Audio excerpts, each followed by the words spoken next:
go by who I see. If I miss anybody, let me know. But I'll start with you, Maurice, and we'll get everybody introduced, what your connection to Golden Valley is, and then we'll move on with the city update. Then we'll go to our spotlight speaker. So sure. We'll move. So go ahead. Maurice Harris, Golden Valley City Council member. Dan? Dan Goldman, Twin Realty. I own rental income property, both multi-housing and commercial. And in the city of Golden Valley, I've got own part of an office building, an office warehouse, and a retail complex. Mark Merowitz. Good morning.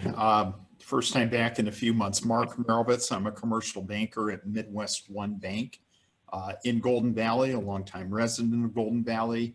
I also serve on the board of PRISM, also in Golden Valley, and I'm involved in a planning task force for the facilities for the city of Golden Valley, and that big project wraps up in the next couple of months. Good to be back. Katie?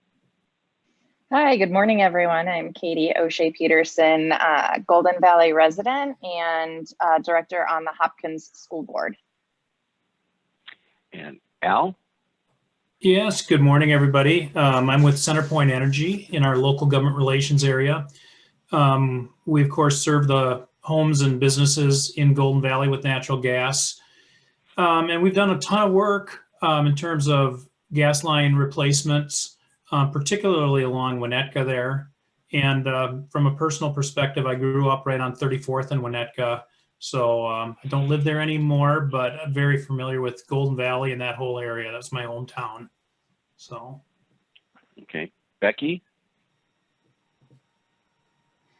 Good morning, everybody. I'm Becky Bakken. I'm with Discover St. Louis Park, and we represent the assets as they pertain to travel and tourism for both St. Louis Park and Golden Valley. And Becky, heads up, you're not on the agenda, but near the end there, we want to also get an update from you, what's going on. Perfect. Okay. Mark? I'm Mark Novinsky. I'm the Physical Development Director at the City of Golden Valley. I'd also, Gary, if you don't mind, like to just take a minute to introduce Sherry Shoquist. Sherry is our new Housing and Economic Development Manager. So we're thrilled to have her on board and at this meeting. So.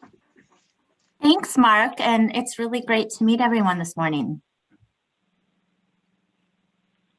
Betsy?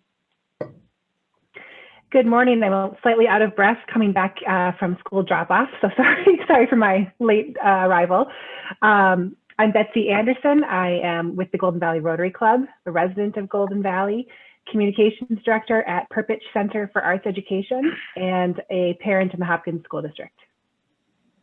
Okay, and Christine? And I can't make out Christine's whole name there. That's Christine Werkamp. Okay. From Robinsdale. Oh, okay. Okay. Looking forward to her report later. And I don't know, the next one says J. Pete. I don't know who that is. Could be Julie Peterson. It is Julie Peterson. Julie Peterson. Hey, please introduce yourself, Julie.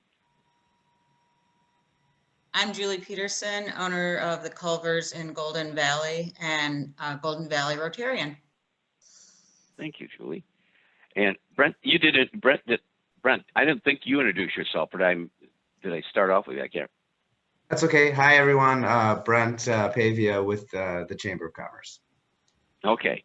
Well, thank you, everybody. I'm Gary Aiken, and I'm a Rotarian, member of the Chamber, and chair of the council, and privileged to do that. And I've never lived or worked in Golden Valley, but I've lived awfully close to it my whole life. And then I'm going to introduce Matthew. He can introduce himself. He's our speaker today. And I'm also president of Tonka Financial. So Matthew and I do work together. So if there's no mystery there. But Matthew, I'll turn it over to you. And you are going to share your screen and give a presentation and tell us a little about yourself. Although are we doing the city update? Are we doing the city update first? Oh, that's right. Yeah, I'm sorry. I promised a city update. I'm having a memory lapse here. City update first. Sorry about that. I was going to say a word at all, but you Good job, Matthew, on top of it.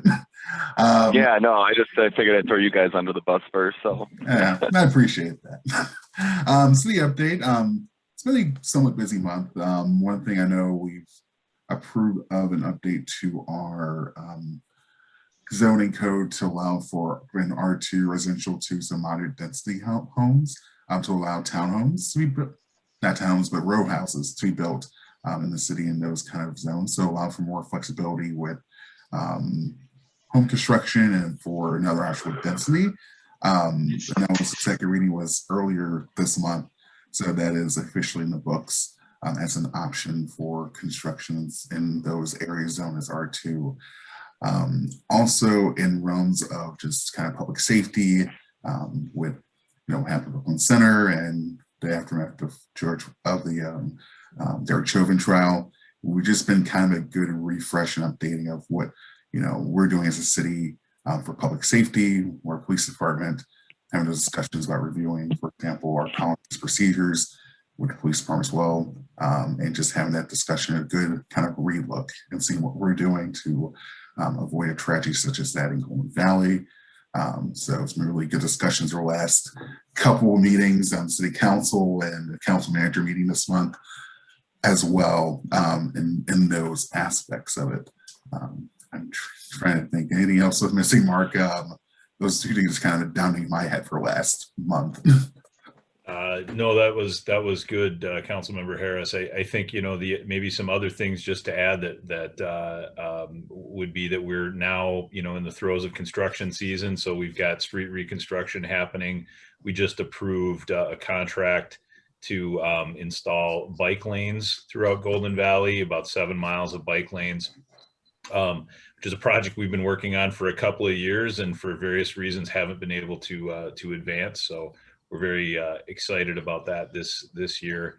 And then I think really trying to spend a lot of time with Ms. Shoquist and get connected out into the community. And housing is a priority for our council, and really trying to advance the city's role and involvement and attention to ensuring that we've got a full a complement of life cycle housing in Golden Valley. So increasing our resources and our focus there.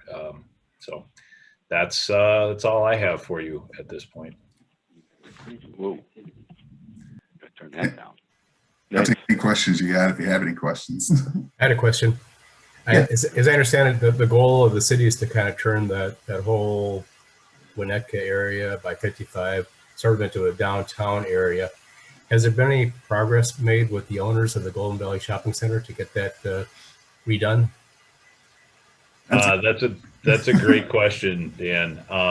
So we are actually just about to start we're wrapping up phase 3 of our downtown study, which then will be adopted into our comp plan, and we'll take some other official actions associated with that. Our next step, I think, after that is to really have some discussions with Mr. Track about the opportunities with his property. There's definitely interest, in his site. I think every developer in the Twin Cities has taken a look at that corner at one point or another. The west portion of that site, I think, has a lot of immediate potential. We're actually calling that one of our catalyst sites as we look at our downtown study, because there's just market interest there. There's market pressure. And then that's very complementary to the facility study that we're doing that Mr. Mirovitz mentioned earlier. And so the facility study, the downtown study play off of each other. We are about to kick off our next and final round of community engagement on both of those. Obviously, it will be online, but we're using a website called Social Pinpoint. And it's really pretty cool. People can get in and play around, look at maps, leave comments, take surveys. We're really excited to see how it works. Even post-pandemic, we expect that we're going to continue to use these types of tools for engagement. So, but a little more directly to your question, Dan, I mean, we have some vision for what that could be. Another example is what happened with the Texatonka Mall over in St. Louis Park. I think everybody's seen that, and that's a great transformation there. And then another factor, frankly, that's maybe having a bit of an influence in the area would be bus rapid transit down Highway 55 from maybe roughly Medina into Minneapolis, and Winnetka, as well as a number of other key intersections in Golden Valley have been identified for stops. So Representative Cleburne actually has a bill working its way through the legislature right now that would fund a study of that. So more information than you asked for, but hopefully the whole picture. Good question. Any other questions? Okay, well, moving on, and we'll go back on the agenda, city update. Thank you very much. Sorry about last week. We didn't get enough time to really give you a good update. Again, apologize. So, Matt, I'll turn it over to you. All right. Well, good morning, everyone. I am Matthew Aiken. As Gary had mentioned earlier, I am his son and partner at his firm. So I get to hang out with him every day. And on top of that, I get to hang out with most of my family. And so what I did today is that Gary and I, obviously we do more at Tonka Financial Services. Both myself and Gary are financial advisors. We both have certified plan fiduciary advisors, that alphabet soup after our names. And we also do healthcare in our office. So the American Rescue Plan kind of circulated back for our group benefits, and it also did, they had some changes to individual benefits. And so today, I'm not going to go deep dive into the entire act itself, but I did want to give you guys some things that could impact you, your business or organization if you're a nonprofit. And then just because we are an advisory firm, we've got to add additional verbiage at the bottom there so that you guys can see that we have a disclaimer. So really with the American Rescue Plan, what I want to do is that on one side here, what it means for Minnesotans. So this is for individuals on this side over here. Ultimately, if they're enrolled through MNsure, which is our state insurance exchange, and they're receiving tax credits, this spring they'll start seeing an increase of tax credits. So if they were receiving, say, $200 off a month, which tax credits are how you reduce your premium, and if you're getting $200 a month, you could see an increase to like $250, $300. And again, that's a hypothetical situation. That's not really the scalable number. Also, if you're enrolled on the exchange and you're not currently receiving tax credits, you could actually start receiving them because they've kind of stretched out those income limits. So right now for a household of one, that limit is $51,040. And so they've kind of stretched that up a little bit more, just so that they can kind of encompass more Minnesotans in to receive tax credits and make these car payment insurance premiums a little bit more affordable. And then also, if you have coverage, this is kind of like the biggest exclamation point for individual insurance, individual insurers like that go direct with the carrier, because this is unheard of in this field. But what happens is if you have coverage direct through your carrier, so you went direct to Blue Cross Blue Shield and purchased a plan on their website, whether you went through an agent like us or you did it on your own, what happens is that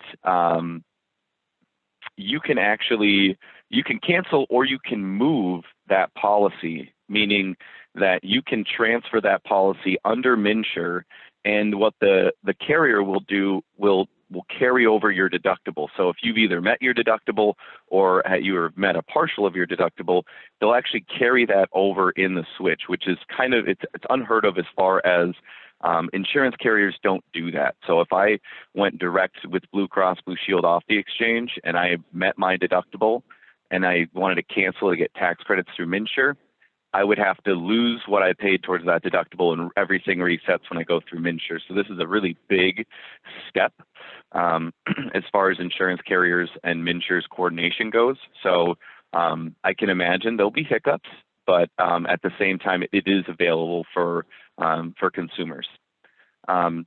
Higher subsidies, they'll make premiums more affordable for those uninsured. That's a pretty easy statement.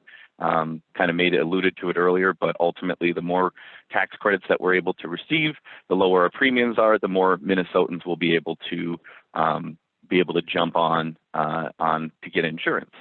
And then they do have exclusionary income for those receiving unemployment insurance. So over the summer in 2020, they had that special enrollment in the first stimulus package. What happened with that is a lot of people had their unemployment income, but if I was receiving $400 a week in unemployment income, I also received an additional $600 over the summer. So instead of me getting $400 a week, which is still, when it comes to, the guidelines for state programs, it kind of impeded when you added that $600. So essentially I was making more money, or I had more money, but I was paying for an insurance premium with the majority of it, because if you get bumped, a state program is no more than $80 per month, and a plan through MNsure with tax credits could be upwards of $200 to $400 depending on your age and income. So there were some big changes there as far as excluding some of that unemployment insurance income, and that's part of it. But does anyone have questions on the individual side before I get to the group side? Okay, we're going to go on. So with the American Rescue Plan, this is kind of the bigger one that kind of brought our office to kind of like that inquisical look, because it didn't really make sense at first, and obviously the logistics of it really kind of took us aback, I guess. So the Cobra premium subsidy is something that was put into the American Rescue Plan, and what that says is that employers that offer health insurance, and if an employee involuntarily or their hours were reduced and they lost their health insurance, they're eligible for a premium reduction of their Cobra of 100%. And it starts April 1st, so it's already this month, and it goes until September 30th of this year. So that means that if I involuntarily lose my job here, I hope not. If I involuntarily lose my job here at Tonka Financial Services, I can actually get Cobra for myself and my spouse, and if I have a whole family, no matter what the premium is, it is free to me until September 30th of 2021. So kind of going down this list here, if you've already elected Cobra, let's say you've elected it anytime within the 18 months Cobra is active. So what that means is that if I lost my job in January of 2020 and I didn't elect in Cobra at that time, I'm still eligible to elect in Cobra as of today. It's kind of like a special enrollment period. So there's a lot of complicated moving parts, but if you've already elected Cobra, they have 100% subsidized continuation starting on April 1st of 2021.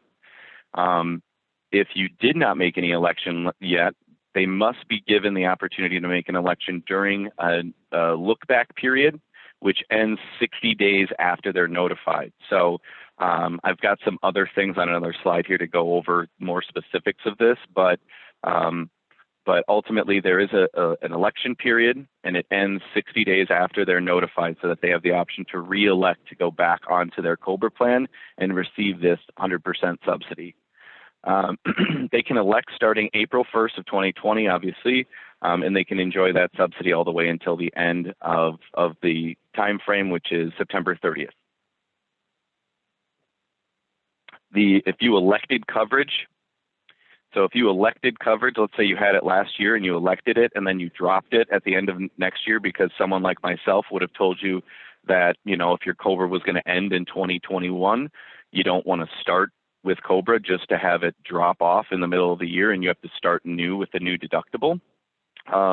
So they must be given the opportunity to elect coverage again, provided they're still within that 18-month Cobra time frame. So for those of you that don't know much about Cobra, and it's not to insult anyone's intelligence, Cobra is a continuation of employer-sponsored coverage. It essentially is your plan continued to the employee, and you have 18 months, or the employee has 18 months on that. After that 18-month period, they can no longer elect in Cobra. There are some other rules that can be put in place if they want to continue, but it's typically 18 months, and it's a hard stop at that 18-month time frame. Also, anyone that's newly eligible starting April 1st, they are eligible for the subsidy starting, obviously, April 1st. So what I'll do really quick here is, just because my next slide will go back over to some information on the increased tax credits, but I will be touching more on Cobra. Does anyone have any questions on the Cobra side yet? There's going to be a lot, I hope. So the look back period, Matt, is 18 months? So pretty much like for April 1st, so if 18 months from April 1st today is that look back period, because they're still eligible. This would be, if April was their 18th month, they could receive 1 month of free Cobra. Okay. But ultimately, it's going to be pretty much anyone that involuntarily lost their job in 2020. But it is, they'll go over some of the requirements, but employers are required to notify these employees. And so I've got some more information on that as well. Okay, so yeah. Voluntary job loss is not affected, just involuntary. Nope. Yeah. If I told Ben I'm out of here, I'm quitting this Culver's, that is not something that they need to be notified. They are not eligible to receive this subsidy. Okay. So for us, it's just those people that we terminated, who were covered, who are Cobra eligible, but anyone who terminated us, no worries. Yeah. Well, I hope they don't terminate you, but yeah, no. Yeah. Okay. Yep. Yep. Okay. No, that's exactly it. That That shortens your list. yeah. Thank you. Yeah, that shortens the list a lot. And yeah, and then the other bonus there too is that it's also a reduction of hours. So if, like, obviously Golden Valley Culver's, I don't think has that issue right now, but if there was a reduction in hours because of a slow in business, then that would also qualify as well. So even if they're still employed, they still qualify for this subsidy if their reduction in hours occurred. So additional points is the increased advanced premium tax credits and expanded eligibility. The bonus for you is that I actually already created a little email I'll probably get over to Brent and Betsy to send out to the group with some resources for you. So I have the new benefits estimator on there, and I actually have it on a web page right here, just in case anyone wanted to see what it looked like, so you could see if you personally qualify for more tax credits. So the other big thing that they did in the American Rescue Plan is in 2020, with everyone's income going up and down and up and down, tax credits reconcile. So when I file my tax return, if I said my income was at $50,000 and I filed at $50,000 or $60,000, I actually have to pay the difference in tax credit back for that $10,000 change. In 2020, they removed that. So people are not going to have to pay back any amounts if they received too much tax credits in 2020. So, typically that can be a big price tag for some people that forget to update MNsure, and they've gotten a $800 tax credit every month for all 12 months. So that's a big change.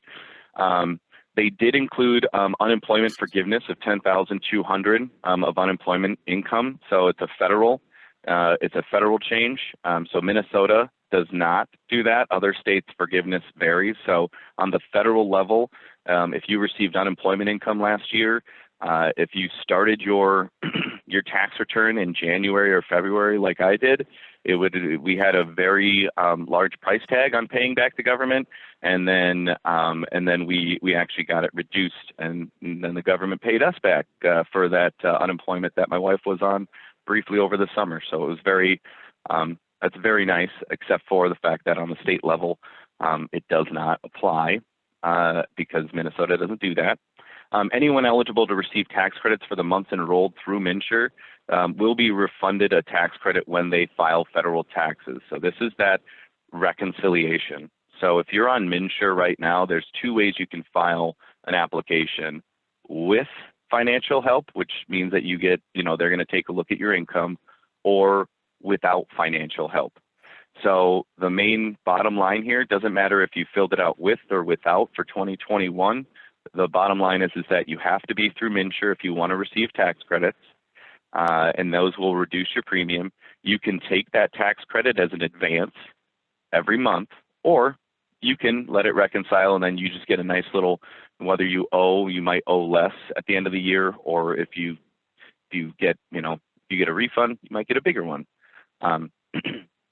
So, and all of this stuff is available, and I have those resources actually in that email because it's all plastered all over all these websites right now, just so that people can get that information.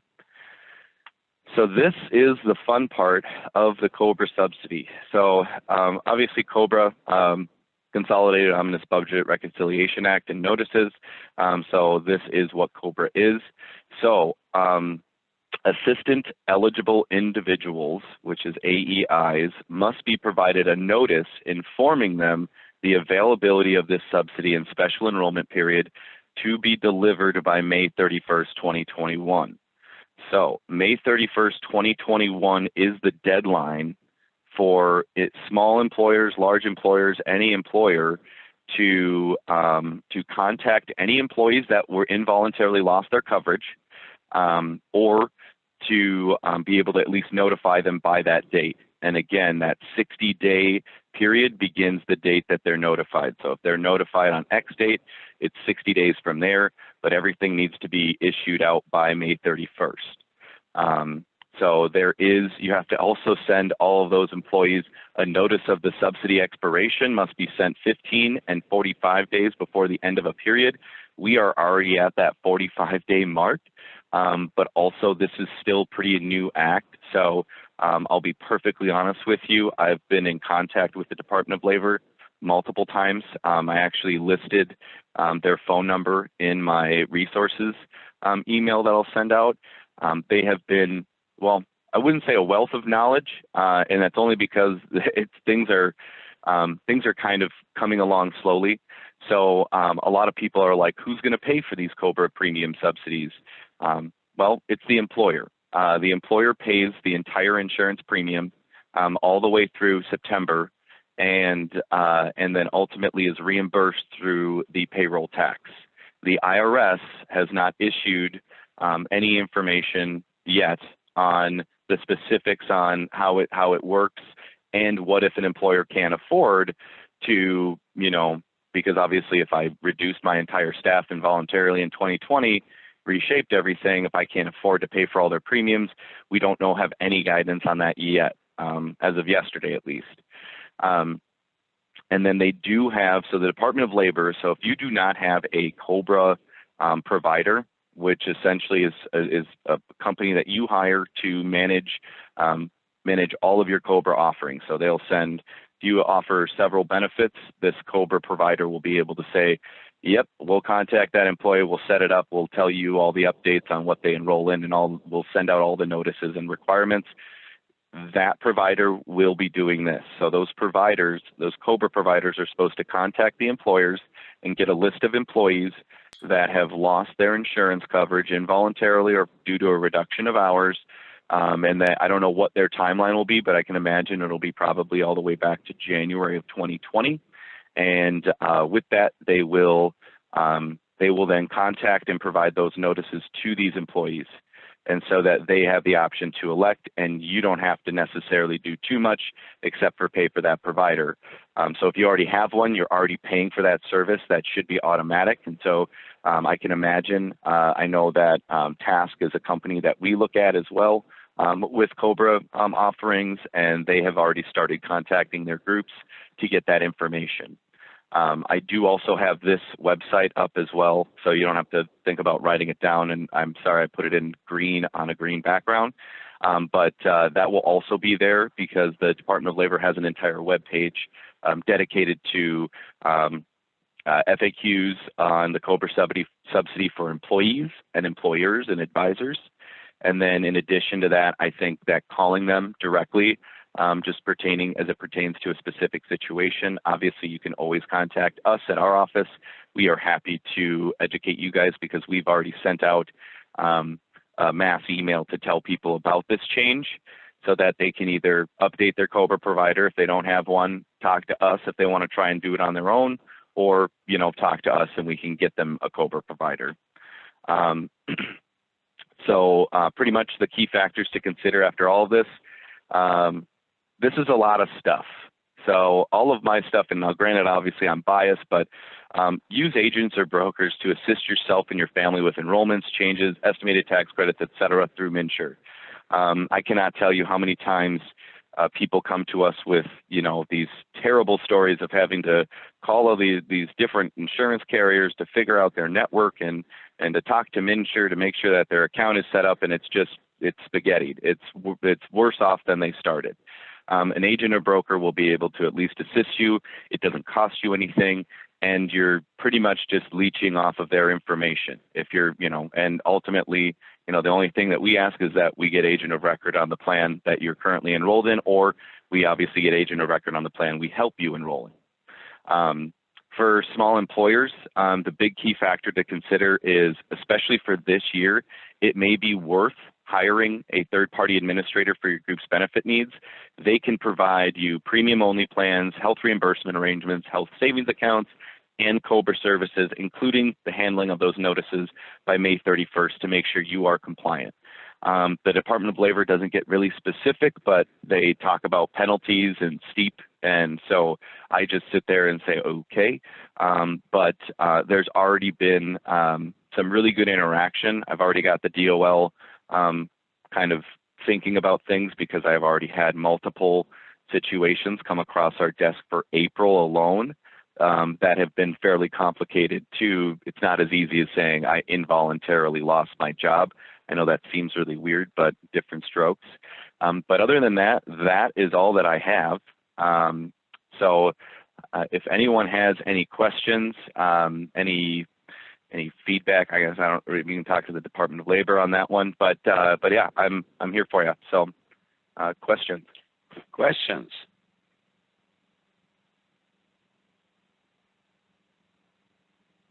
Any questions out there?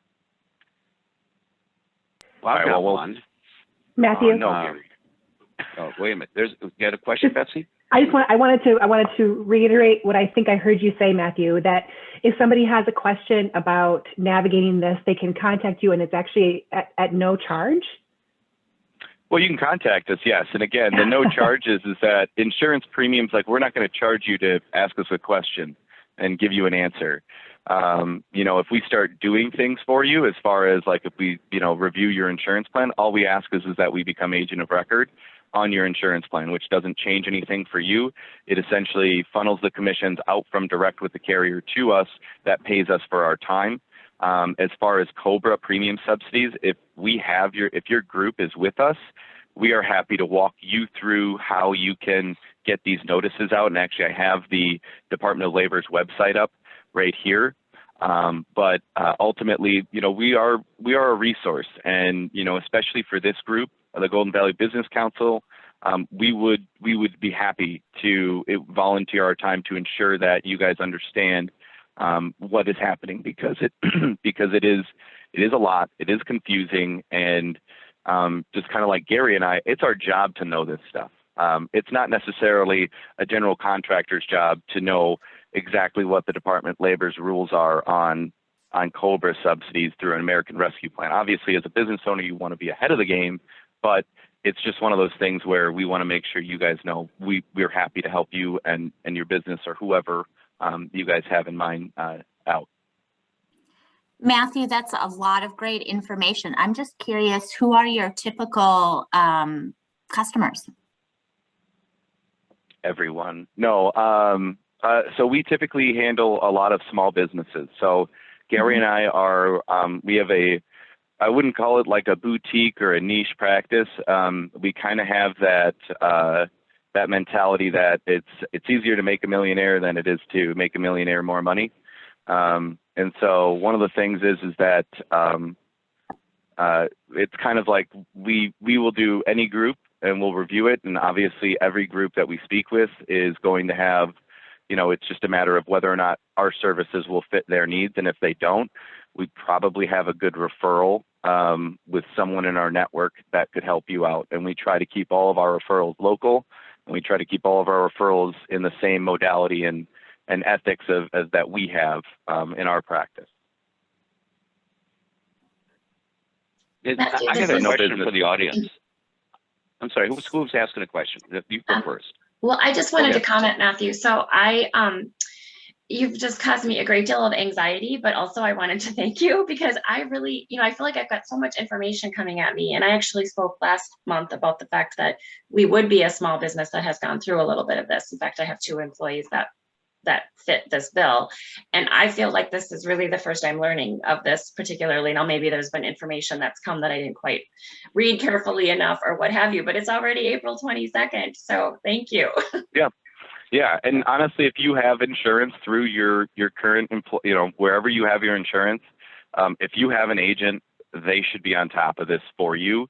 And again, as agents, we don't do this stuff for you. This is something that, our office, we like to try and go above and beyond and get a little bit more hands-on to kind of say, okay, for employers, all right, you need to put this one right here. This notice is the one you need to use for people that elected for Cobra, that need to be notified of the extended period. But the bonus for you, Becky, is that, and any other business that kind of obviously got a little anxious when I was sitting there saying, all right, notices, deadlines, penalties, steep. There's a thing as far as there's providers out there, and it's obviously no business likes to sit there and say, all right, I'm going to pay this person to do all this stuff. But with where we're at with the timeline, I feel like it's justified as far as at least our business is concerned. If you as an owner can't, this is a lot to take in, it is easier just to jump on the train of hiring a Cobra provider for this year or however long that contract goes for. And you'll notice that a lot of this stuff is just immediately removed. So it kind of gets that weight off your shoulders there. I want to ask the audience a lesson. I think you kind of answered it, Becky, and that is a question and not a lesson. Did anybody hear about this before? Because it was relatively new a couple of weeks ago, and Matthew did a lot of homework on this. We reached out to a lot of the third-party people that manage Cobra and gathered all this information, but we're under the impression that nobody knows this is coming as business owners. We've worded our clients, but we're kind of concerned that almost every business in this community and across the country have no idea this is coming down the pike. And I think Matthew brought up an interesting point. If you had a tough year in 2020, especially because of COVID, and you cut staff to stay alive, well, now this comes about. And one of the things the DL is talking about with the IRS is they're talking about tax credits. So hard to get a tax credit if you can barely hang into business, and then pay these kind of premiums if you let go a substantial number of people. And I don't know where the notification process is. I know that the record keep that we most primarily use for Cobra has been on top of this, but we're not sure the rest of the business community has got any clue this is coming down the pike. Anybody have any idea? As a business owner, I would be real concerned if I had this kind of surprise come in and didn't know about it. Anybody hear anything from this before? All right, your silence is telling. Yeah, no, I'm kidding. Well, Gary, of course, some businesses like ours, they're just bigger businesses, so all this stuff is handled by, who knows who in our HR department. But I can see how critical this, and it's critical for big businesses as well, but for sure for the smaller organizations, I just can't imagine anyone, being able to pay attention to this kind of stuff as they're trying to run their regular business. So yeah, I think it's awesome information for sure. Yeah. And again, this is just the surface of it, everyone. I'm sure that this will generate some questions, but obviously if you have a Cobra provider, and obviously large employers, they have a Cobra provider. That is just how they work. It's, again, they offload this stuff because they can afford it because of the the magnitude of their business, but anything under 50 employees and even under 20, there's different rules for each level there. And so we just want to make sure that you understand it. And then obviously, if you're like, this is overwhelming and we need to hire someone, we have referrals that we can look at as far as companies that can help you with it. And the good news is that if you are a business owner, the Department of Labor does have I believe it's a weekly call. And on top of it, one of our Cobra providers also has a weekly call about these subsidies. So if you have a Cobra provider, clearly contact them immediately and see what they're doing, just so that this is off of your plate. And then obviously, if you have additional questions, or if you have questions about individual coverage or anything like that, you can feel free to reach out to Gary or myself. We are happy to help. Information, knowledge is power, and you just being informed in this very, very confusing industry of insurance and employer benefits. It's, people start a business to go after their passion and to make money and do all that stuff. They don't necessarily do it for the paperwork side of it or the back office stuff. And so Gary and I's job is just to try and make that as easy as possible for you. I mean, whether we can find you a provider or, if it's a service that we do internally here. Okay, well, Would you know? another question. Matthew, it's Yeah, go Becky. I just have one quick question. I promise not to go into the weeds here, but so in our organization, we split. The organization pays 75% of the premium, the employee pays 25%. But under this Cobra, the employee would pay the 100%, correct? Did I hear you say that correctly? The employer would pay 100%. Yeah, yep. The employer would pay 100%. So obviously, if I'm employed with you, you're not paying 100% of the employees that are actively working. You're paying 100% of the employees that involuntarily lost their coverage or had a reduction in hours that made them ineligible for health insurance. So the good news is that you guys are already paying a large amount of your employees' premiums, which is good on you. But the only other sidekick is that you're going to be paying more for the people that have already left. But again, it is going to be refunded to employers. There's a couple other different backdoor ways as far as how we can look at it.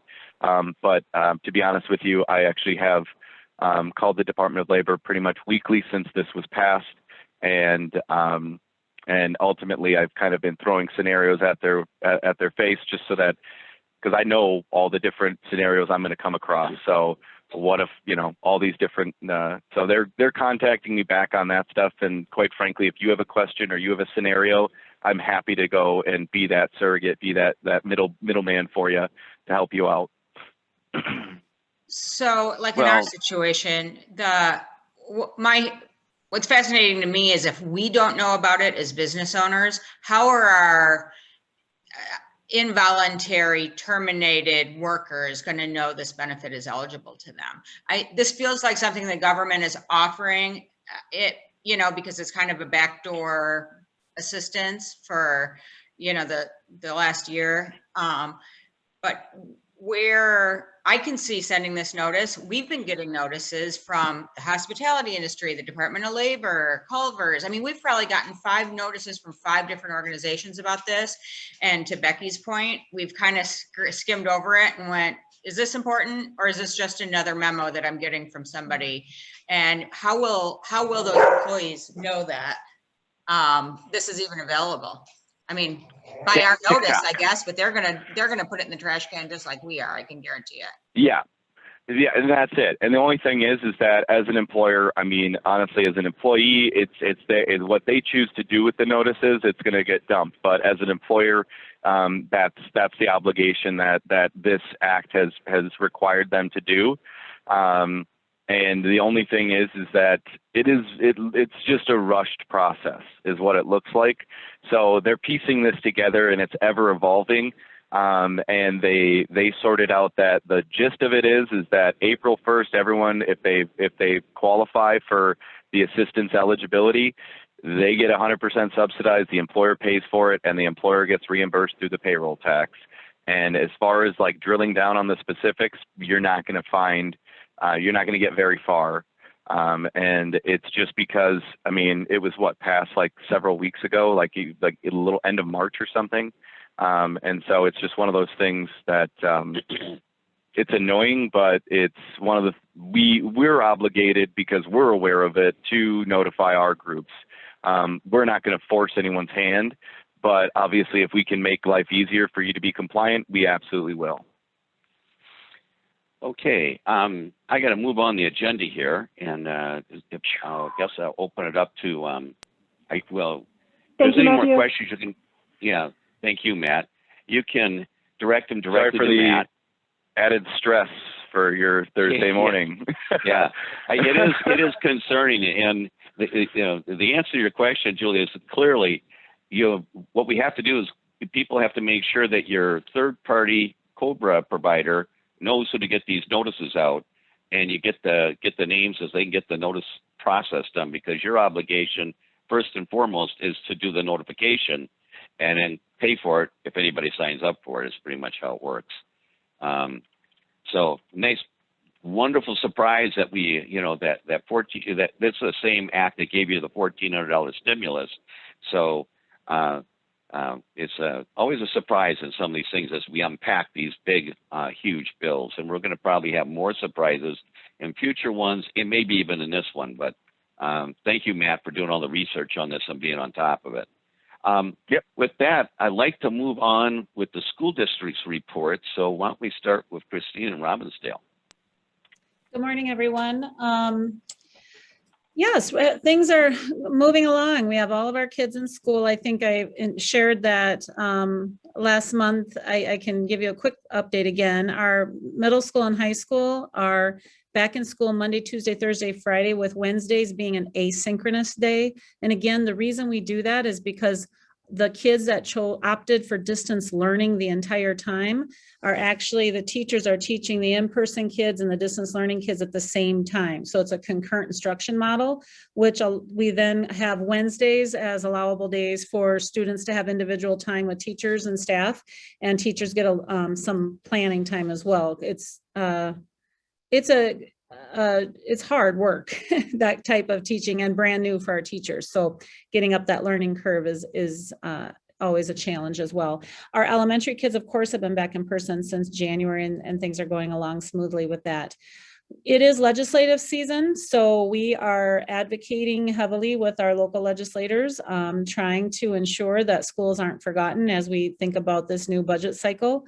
We've taken a hit on many levels with the COVID experience, and some of that is with loss of enrollment. And so we have been talking about to our legislators that it would be far easier if they held harmless next year on enrollment loss for districts.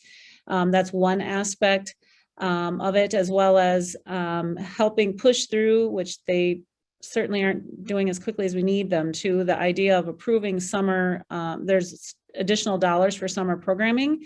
We need that information to know if that's going to go now, because we plan for summer now, not June 1st. So we're very frustrated that they promise, oh, yes, we'll look at this and get this through, and then it's not happening. So right now we're just continually advocating for those kinds of things. Robinsdale has hired a new superintendent.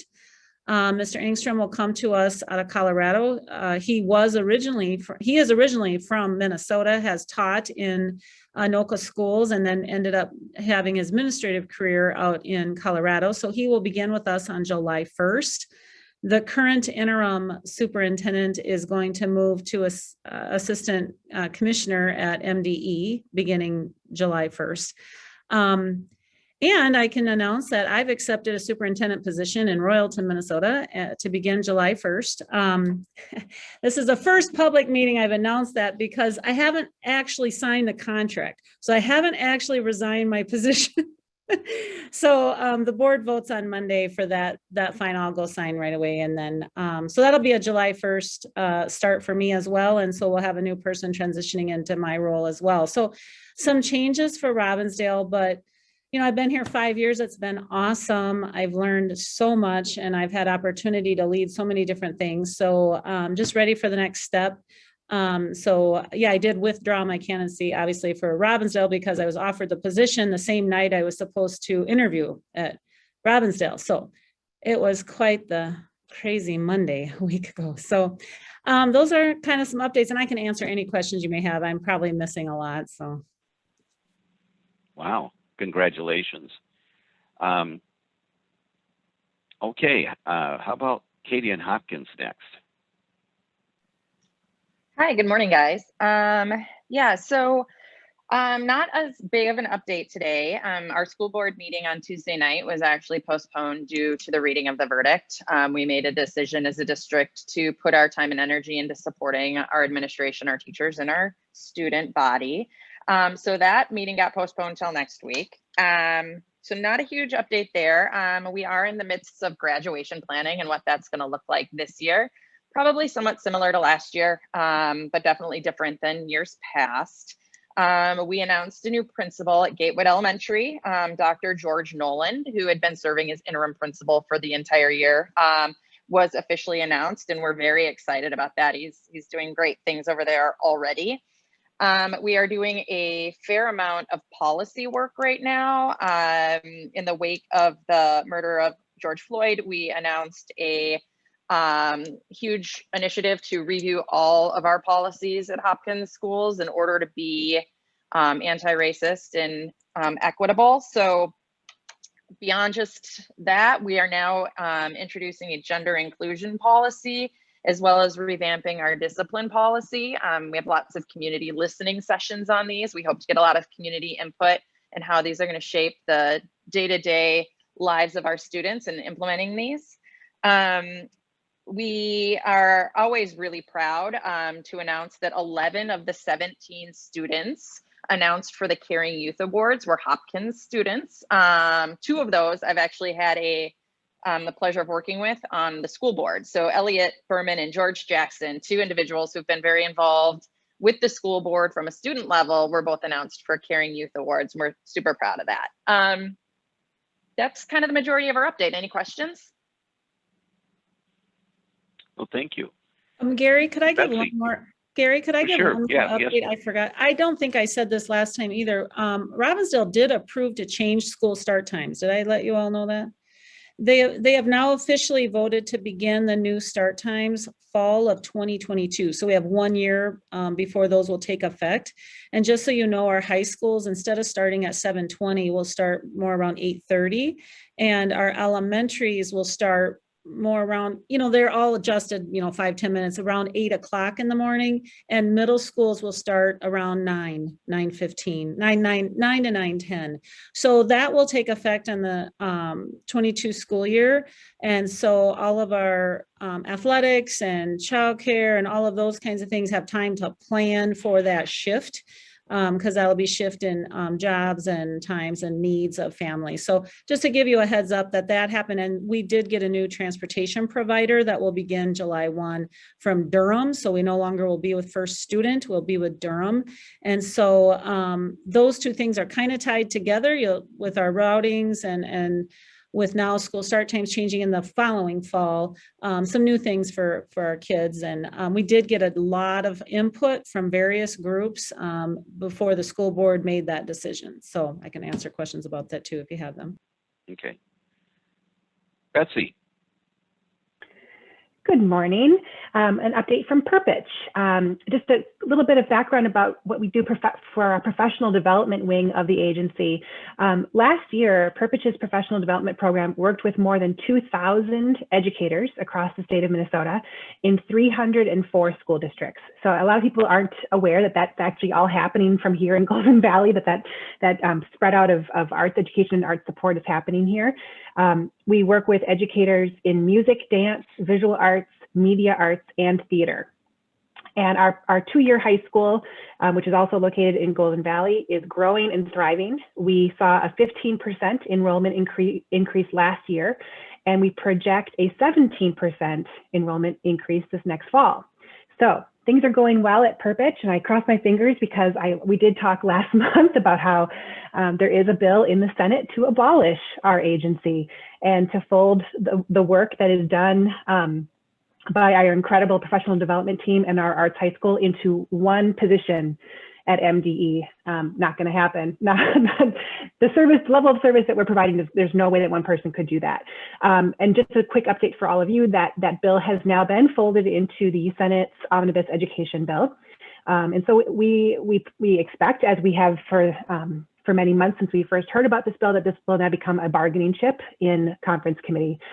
We continue to have really good conversations with House leadership, with the governor's office, with Senate leaders. And we have a lot of support, not only from those individuals, but from arts leaders across the state.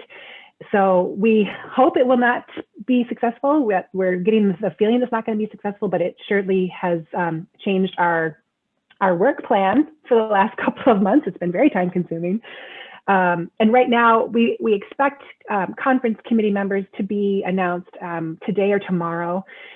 We have been gathering letters of support from arts leaders across the state this whole week, and we will be sending all of those letters to those conference committee members on Monday morning.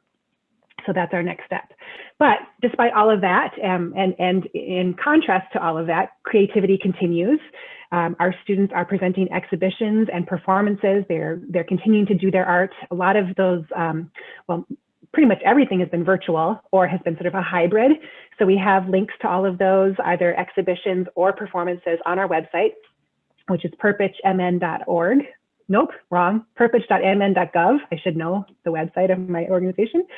And we continue to monitor COVID numbers. I'm sure that Christine and Katie have the same thing. We have graduation plans. Our students have been in a three-group hybrid this year. So at any given time, we have 1/3 of our students on campus and 2/3 in distance learning. We are planning 3 graduation ceremonies, all on one day, so that each cohort can have their own graduation ceremony and keep the numbers low.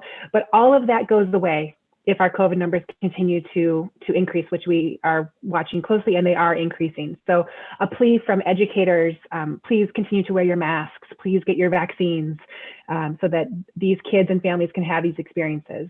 So that's an update from Perpich. Would you like a quick Rotary update, hat switching? Yeah, put the Rotary hat on, please. Okay. Woo. Friends, you are all invited to join Rotarians next Tuesday, April 27th. We are participating in the 25th year of Highway Cleanup. And so we have a section of Highway 55 that the Rotary has been cleaning up for 25 years. And you're all invited to join us. It's 5 p.m. Tuesday, April 27th. It's a really quick service project. You'll be done in less than an hour. It's built in social distancing because we're all on the highway in different sections cleaning. And then we typically gather afterward, at Doolittle's for a little fellowship. So please join us if you're interested. I will try to get the sign up link here into the chat. And anything else, Michelle, Rotary-wise, that I should share? The first Thursday of May is always, the first Thursday of any month is always our Prism service night. So that will be the first Thursday of May. That's May 6th. You are all also invited to join us for that. 5 p.m. for that as well, I think. Yep, 5 p.m. There you go. So that's a quick Rotary update, and you're always welcome any Tuesday to join us virtually. We are continuing to meet virtually. We are in conversations with Brookview about returning to an in-person Rotary experience, possibly in June. We'll keep you posted, but until then, join us on Zoom. Fingers crossed, exactly. Thank you. A chamber update, and then also I'm going to get an update from Becky, and then we'll call it a day at the meeting here. So, Brent, do you have any updates with the chamber that we can share? Yeah, I know we're up against time, so I'm just gonna say, if you need anything from us, just contact me. Happy to have one-on-one conversations. A lot going on.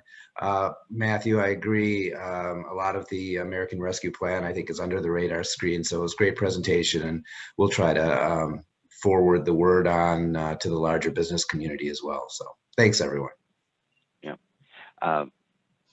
Becky, update. Yeah, just a quick update on tourism in our market. It continues to stay really predictably slow. Not a big surprise. We're dealing with kind of a tale of two stories here. We have the pandemic, which is still not over. Things are starting to feel a little bit optimistic. I love hearing things like Rotary starting to plan going back in person. And I mean, I think that's what we're hearing is like, midsummer, maybe fall. the more vaccines, the more optimism seems to kind of be the sidebar. Certainly the things that I am seeing and kind of in abundance right now are leisure activities. So we call things like, you know, wedding planning, of course, but also graduation events, class reunions, lots of class reunion calls right now. So people are hungry to get together and they're starting to book things for, you know, late summer. A lot of things getting booked at your Brookview. Brookview is a very popular destination for small groups like this. They love it. And then they work with us on their hotel room blocks. So that's been exciting just to kind of feel some of that energy.